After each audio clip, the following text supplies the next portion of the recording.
नमस्कार दोस्तों। आज हम लोग बात करेंगे भारत और बांग्लादेश के बीच जो संबंध है, इसमें जो खटास आ गई है, इसका क्या वजह है और इससे रिलेटेड जो मामलाएं जो चल रही है। देख रहे हैं कि बांग्लादेश में हिंदू को जला ही दिया, पूरे के पूरे मारपीट किया जाता है क्योंकि वहाँ पे मुस्लिम बहुसंख्यक में है और हिंदू जो है अल्पसंख्यक में है। तो कभी अच्छा रिश्ता रहता था भारत और बांग्लादेश के बीच, आज वही रिश्ते को पुनर्जीवित करने की संभावना बन रही है। क्यों? जब शेख हसीना जी थी तब ऐसा गतिविधि बहुत कम देखने को मिलता था, लेकिन जब से नया सरकार बना है वहाँ पे हिंदू को काफ़ी दिक्कतों का सामना करना पड़ रहा है। देखिए कैसे वहाँ का लोग सब सरकार बदल दिया। तो काफ़ी लग रहा है क्या कि इस पर चर्चा आज होनी चाहिए, तो आज हम लोग चर्चा करेंगे इसी पे। और इससे रिलेटेड बहुत सारा क्वेश्चन आपको एग्जाम में पूछा जा सकता है, जैसे भारत से संबंधित और भारत के हितों को प्रभावित करने वाले समूहों और समझौता के बारे में लिखिए, ऐसा करके क्वेश्चन पूछा जा सकता है एग्जाम में। या अन्य देशों की नीतियों और राजनीतियों का भारत के हितों पर प्रभाव, ऐसे करके पूछा जा सकता है। या अंतर्राष्ट्रीय संधियों और समझौता से रिलेटेड करके आपको क्वेश्चन पूछा जा सकता है। अगर आप मेन परीक्षा की दृष्टि से अगर देख रहे हैं तो इस क्वेश्चन से कैसे, इससे रिलेटेड कैसे क्वेश्चन पूछे जा सकते हैं। भारत बांग्लादेश संबंधों के प्रमुख पहलू के बारे में चर्चा करने के लिए दे दे। बांग्लादेश में हाल के बदलाव और भारत पर उनका क्या प्रभाव है, इसके लिए भी पूछ ले। द्विपक्षीय संबंधों को पुनर्जीवित करने और वर्तमान चुनौतियों का समाधान करने के लिए आवश्यक कदम क्या हो सकता है, इससे रिलेटेड आपको क्वेश्चन दे दे। तो आज चर्चा करेंगे हम लोग, और आप पूरा वीडियो देखिएगा तभी समझ में आएगा। नहीं, अब बात है यहाँ कि ये चर्चा में क्यों रहा है।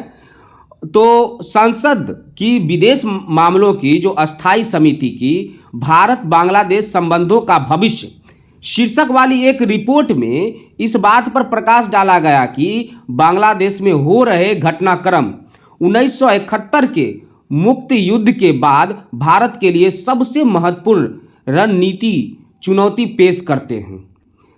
बांग्लादेश में हुए राजनीतिक बदलाव ने भारत के सामने 1971 के बाद सबसे बड़ी क्षेत्रीय चुनौती खड़ी कर दी है, जिससे व्यापार, संपर्क, ऊर्जा, रक्षा क्षेत्र में गहरी जड़ें जमा चुके द्विपक्षीय सहयोग की परीक्षा हो रही है। चैलेंज हो गया है ये सब चीज़। संबंधों को पुनर्जीवित करने के लिए भारत को सभी हितधारकों को शामिल करके संवेदनशील मुद्दों का पारदर्शी प्रबंध करके और रणनीतिक प्रभाव हासिल करने के लिए प्रतिस्पर्धी साझेदारियां पेश करके अपने दृष्टिकोण को पुनर्गठित करना होगा। ये कुछ कदम उठाए जाएंगे क्योंकि रिश्ता में खटास आ गया है, संबंध उतना अच्छा नहीं रहा, पाइपलाइन भी है, बहुत सारा चीज़ हो सकता है। बांग्लादेश में हाल ही में हुए ऐसे कौन से घटनाक्रम है जो भारत के लिए रणनीतिक चुनौती पेश करते हैं। तो बात करेंगे मौलिक राजनीतिक पुनर्गठन। अगस्त 2024 में शेख हसीना के नेतृत्व वाली भारत समर्थक अवामी लीग सरकार के पतन ने बांग्लादेश में लंबे समय से चली आ रही राजनीतिक स्थिरता का अंत कर दिया। इस बीच बांग्लादेश ने नेशनल सिटीजन पार्टी जैसे कई ताकतों का उदय हुआ, जिसे अवामी लीग विरोध प्रदर्शनों में महत्वपूर्ण भूमिका निभाने वाले छात्र कार्यकर्ताओं द्वारा शुरू किया गया था। और जमात ए इस्लाम की वापसी हुई, जो एक रूढ़िवादी इस्लामी राजनीतिक दल है जिसे व्यापक रूप में भारत विरोधी विचार रखने वाला माना जाता है। बाह्य प्रभाव का तीव्र होना, बांग्लादेश का चीन के साथ रणनीतिक जुड़ाव गहराना। उदाहरण के लिए अगर देखें तो चीन द्वारा भारत के चिकन नेक के पास बांग्लादेश में लाल मोनीर हाट हवाई अड्डा का उद्यन करना, साथ ही पाकिस्तानी पहुंच का पुनरुत्थान। उदाहरण के लिए पाकिस्तानी नौसेना के फ्रिगेट PNS सैफ ने बांग्लादेश का दौरा किया। भारत के पारंपरिक प्रभाव को कम करने का जोखिम पैदा करता है। भारत विरोधी प्रदर्शन और सांप्रदायिक हिंसा। बांग्लादेशी युवा नेता शरीफ उस्मान हादी की हत्या ने हिंसक अशांति को जन्म दिया, जिसके दौरान चट्टोग्राम में भारत के सहायक उच्चायोग में तोड़फोड़ की गई, जिससे पता चलता है कि बांग्लादेश की आंतरिक उथल पुथल राजनयिक संबंधों को कैसे प्रभावित कर सकती है। भारत की मानवीय प्रतिक्रिया अपदस्थ प्रधानमंत्री शेख हसीना को शरण देने का भारत का मानवीय निर्णय द्विपक्षीय तनाव का कारण बन गया, क्योंकि बांग्लादेश की अंतरिम सरकार उन पर भारतीय धरती से अशांति फैलाने का आरोप लगा रही है और उनके प्रत्यार्पण की मांग कर रही है, जबकि भारत का कहना है कि कोई राजनीतिक मंच प्रदान नहीं कर रहा है। संपूर्ण द्विपक्षीय मुद्दे अधर के लटके हुए हैं। महत्वपूर्ण गंगा जल संधि 1996 का नवीनीकरण दिसंबर 1926 में होना है, लेकिन बांग्लादेश के साथ औपचारिक चर्चा अभी तक शुरू नहीं हुई है दोस्तों, जिससे राजनीतिक शून्य और संभावित विवादों का खतरा है। सामाजिक भावनाओं में बदलाव। नई पीढ़ी जो कि 1971 के मुक्ति इतिहास से कम जुड़ी हुई है, एक ऐसे राष्ट्रवाद को बढ़ावा दे रही है जो अक्सर भारत के प्रति संशयपूर्ण रहता है। पुनः उत्थानशील इस्लामी समूह और मुखर युवा राष्ट्रवाद का यह संगम अंतरिम अस्थिरता पैदा करता है, जिसका भारत की सुरक्षा पर सीधा प्रभाव पड़ता है। जैसे बांग्लादेश की एनसीपी के नेता हसनत अब्दुल्ला ने भारत के 7 पूर्वोत्तर राज्यों को मुख्य भूमि से अलग करने की चेतावनी दी और भारतीय अलगाववादी समूहों को शरण देने की पेशकश की। बांग्लादेश में हो रहे इन घटनाक्रमों का भारत पर क्या असर पड़ेगा, क्या प्रभाव पड़ेगा? तो पहला, भू राजनीतिक और सुरक्षा। भारत समर्थक शेख हसीना के पतन से राजनीतिक निश्चितता और सुरक्षा सहयोग समाप्त हो गया, जबकि सिलीगुड़ी कॉरिडोर के पास लालमोनिरहाट हवाई अड्डा का चीन द्वारा उन्नयन और पाकिस्तानी पहुंच ने 2 मोर्चों पर युद्ध की चिंता को और बढ़ा दिया। आंतरिक सुरक्षा और स्थिरता से अवैध प्रवासन और घुसपैठ का खतरा बढ़ सकता है, जबकि सांप्रदायिक हिंसा और कट्टरपंथी समूहों का उदय संभावित सांप्रदायिक ध्रुवीकरण और सीमाओं के पार कट्टरपंथी के प्रसार में योगदान देता है।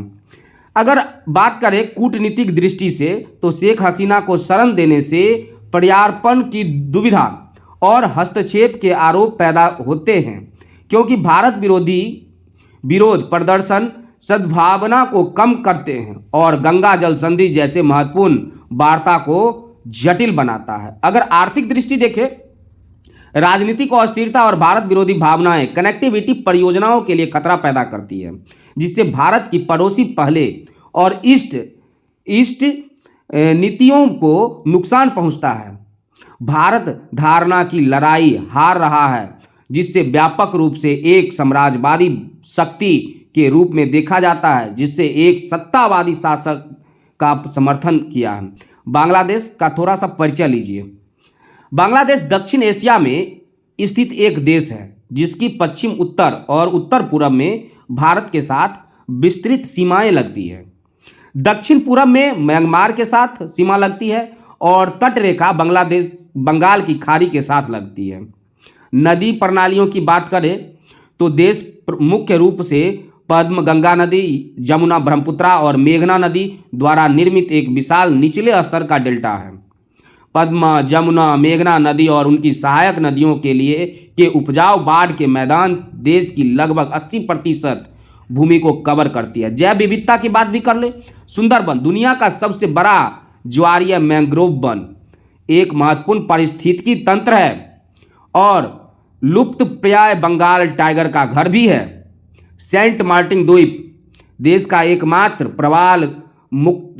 प्रवाल युक्त द्वीप है और इसे एक समुद्री पार्क के रूप में संरक्षित किया गया है, जो लुप्तप्राय कछुओं और अद्वितीय प्रवाल प्रजातियों का आश्रय देता है। आज तक भारत बांग्लादेश संबंधों की स्थिति क्या रही वो देखिए। राजनीतिक और राजनयिक जुड़ाव अगर देखें तो बांग्लादेश भारत की विदेशी नीतियों का केंद्रीय स्तंभ है, जो पड़ोसी प्रथम नीति एक्ट ईस्ट पॉलिसी 2014 और इंडो पैसिफिक नीति के लिए अभिसरण बिंदु के रूप में कार्य करता है। दोनों देश राजनीतिक तनाव को प्रभावित करने और कम करने के लिए सार्क, बिम्स्टेक, BBIN और हिंद महासागर रिम एसोसिएशन जैसे क्षेत्रीय समूहों में सक्रिय रूप से भाग लेता है। अगर सीमा और समुद्री समझौता देखें तो 2015 का भूमि सीमा समझौता, समुद्री सीमा कन ऐतिहासिक शांतिपूर्ण समझौता जो द्विपक्षीय संबंधों में स्थिरता और सद्भावना बनाए रखने में महत्वपूर्ण योगदान देता है। अगर मल्टी मॉडल कनेक्टिविटी की बात अगर हम लोग कर ले, रेलवे 1965 से पहले 6 सीमा पार रेल लिंक का पुनर्वास, 3 यात्री ट्रेन का संचालन अस्थायी रूप से निलंबित है। रेलवे वैगनों की आपूर्ति भारत के पूर्वोत्तर को जोड़ने वाली महत्वपूर्ण है। सड़कें की अगर प्रमुख शहरों को जोड़ने वाली 5 बस मार्ग चालू है। अंतर्देशीय अगर जलमार्ग की बात करें तो अंतर्देशीय जलमार्ग व्यापार और परागम्य पर प्रोटोकॉल 1972 से, जिसमें क्रूज सेवाएं नए मार्ग शामिल भी हैं। बंदरगाह भारत के पूर्वोत्तर क्षेत्र में भारतीय माल ढुलाई के लिए चट्टोग्राम और मोंगला बंदरगाहों का उपयोग है। अब संरचना अगर बात करें तो एकीकृत चेक पोस्ट का एक नेटवर्क और अधिक की योजनाएं बनाई जा रही है। आर्थिक सहयोग, बांग्लादेश दक्षिण एशिया में भारत का सबसे बड़ा व्यापारिक साझेदार है। वित्त वर्ष 2023-24 में द्विपक्षीय व्यापार 14.1 अरब अमेरिकी डॉलर का था। डॉलर पर निर्भरता कम करने के लिए द्विपक्षीय व्यापार का निपटान भारतीय रुपयों में करने की व्यवस्था शुरू करना। विद्युत और ऊर्जा सहयोग की अगर बात करें तो बांग्लादेश भारत से 1160 मेगावाट बिजली आयात करता है। मैत्री सुपर थर्मल पावर प्लांट की अगर बात करें 1320 मेगावाट का निर्माण भारतीय सहायता से किया गया है। भारत बांग्लादेश उच्च गति डीजल के लिए मैत्री पाइपलाइन तेल अन्वेषण और आपूर्ति में शामिल भारतीय सार्वजनिक क्षेत्र के उपक्रम है। विकास साझेदारी की अगर बात किया जाए तो भारत ने सड़कों, रेलवे, बंदरगाहों में अवसंरचना परियोजनाओं के लिए लगभग 8 अरब डॉलर अमेरिकी डॉलर मूल्य की 3 लाइन ऑफ क्रेडिट और एक समर्पित 500 मिलियन अमेरिकी डॉलर की रक्षा LOC प्रदान की है। आखौरा अगरतला रेल लिंक, ड्रेजिंग जैसे विशिष्ट परियोजनाओं के लिए अनुदान सहायता मिलता है। प्रशिक्षण और क्षमता निर्माण की अगर देखें 2014 से अब तक भारतीय संस्थानों में 7000 से भी अधिक बांग्लादेशी सिविल सेवकों और 1250 न्यायिक अधिकारियों को प्रशिक्षित किया गया है। भारत में लगभग 1350 रक्षा कर्मियों को प्रशिक्षित किया है। भारत और बांग्लादेश अपने द्विपक्षीय संबंधों को किस प्रकार पुनर्जीवित कर सकता है, देखिए।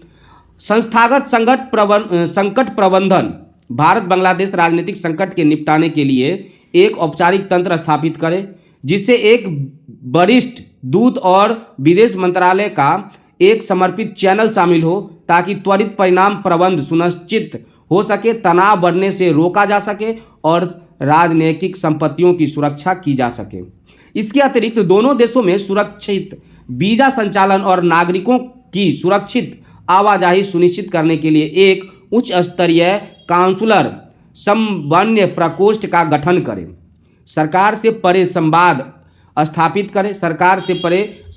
स्थापित करें। बांग्लादेश में भी सभी राजनीतिक दलों, नागरिकों, समाज, युवा समूह, मीडिया, बुद्धिजीवियों के साथ सक्रिय रूप से जुड़े ताकि किसी एक गुट के पक्ष में होने वाले धारणा से बचा जा सके।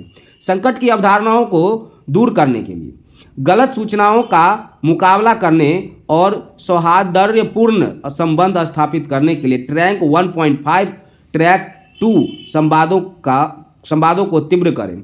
शेख हसीना को शरण देने के संबंध में एक पारदर्शी और सुसंगत दृष्टिकोण बनाए रखें जिसे शक्ति से एक मानवीय और सभ्यतागत कार्य के रूप में प्रस्तुत करें, ना कि राजनीतिक संरक्षण के रूप में। पारदर्शी जल कूटनीति, गंगा जल संधि के नवीनीकरण पर 2026 की समय सीमा से काफ़ी पहले तकनीकी और राजनीतिक चर्चा शुरू करे। अन्य साझा नदी जैसे तीस्ता आदि हो गया पर बेसिन व्यापी प्रबंध दृष्टिकोण बनाए, जिसमें विश्व कायम करने के लिए संयुक्त जल विज्ञान मॉडल और डाटा साझाकरण शामिल हो सके। नई पीढ़ी के लिए 1971 की भावनाओं का पोषण करना। राजनीतिक पूर्वाग्रह के बिना भारत के सांस्कृतिक संबंधों को प्रदर्शित करने के लिए संयुक्त स्मरण उत्सव, राहत प्रयास और मानवीय परियोजनाएं जैसी जन केंद्रित सांस्कृतिक पहलों को बढ़ावा देना होगा। एक सकारात्मक विकल्प प्रस्तुत करें। राजनीतिक प्रतिस्पर्धा का मुकाबला एकाधिकार की मांग करने के नहीं बल्कि अन्य हितधारकों की तुलना में अधिक आकर्षक और पारदर्शी तथा और तेजी से लागू होने वाली साझेदारियों की पेशकश करें, विशेष रूप से अवसंरचना और विकास परियोजनाओं में। सुरक्षा समन्वय और मजबूत करें। 2025 में भारत बांग्लादेश सीमा पर घुसपैठ के रिकॉर्ड प्रयास के मद्देनजर सीमा पर पार घुसपैठ और गलत अनुमानों को रोकने के लिए बीएसएफ और बांग्लादेश सीमा बलों के बीच वास्तविक समय सीमा सुरक्षा प्रोटोकॉल लागू करें। साथ ही संयुक्त हॉटलाइन की भी व्यवस्था करना पड़ेगा। निष्कर्ष, अगर इतना चीज आप सुन लिए, आप निष्कर्ष सुनिए। भारत बांग्लादेश संबंध एक नाजुक मोड़ पर है, जो राजनीतिक पुनर्गठन, युवा राष्ट्रवाद और बाहरी प्रभावों से प्रभावित है। इन्हें पुनर्जीवित करने के लिए सक्रिय कूटनीति, मजबूत संपर्क, पारदर्शी संसाधन प्रबंधन, नागरिक समाज के साथ सहभागिता आवश्यक है। मानवीय चिंताओं और रणनीतिक हितों के बीच संतुलन बनाकर भारत अपना प्रभाव बनाए रख सकता है, क्षेत्रीय स्थिरता सुनिश्चित कर सकता है और पारस्परिक रूप से लाभकारी साझेदारी को बढ़ावा दे सकता है। तो ये कुछ था भारत और बांग्लादेश के बीच जो मुद्दे चल रही है, उसको मैंने विशेष रूप से जानकारी आपको दिया कि क्या मुद्दा था, कैसे इसको कंट्रोल किया जा सकता है, भारत क्या कर सकता है, क्या जानकारी, क्या रीजन था सही में। मतलब ये टाइम्स ऑफ इंडिया का लिखा हुआ था, मैंने आपको पढ़ के केवल सुनाया, समझाने का कोशिश किया है कि क्या मुद्दा था और कैसे इससे निपटाया जा सकता है, भारत इसके लिए कौन कौन सा कदम उठा सकता है। एक तरीका से मैंने आपको एक एक करके पूरा का पूरा डिटेल में समझाया। तो चलिए आज के लिए इतना ही। अगर आपको ये वीडियो अच्छा लगता है तो आप लाइक करें, सब्सक्राइब करें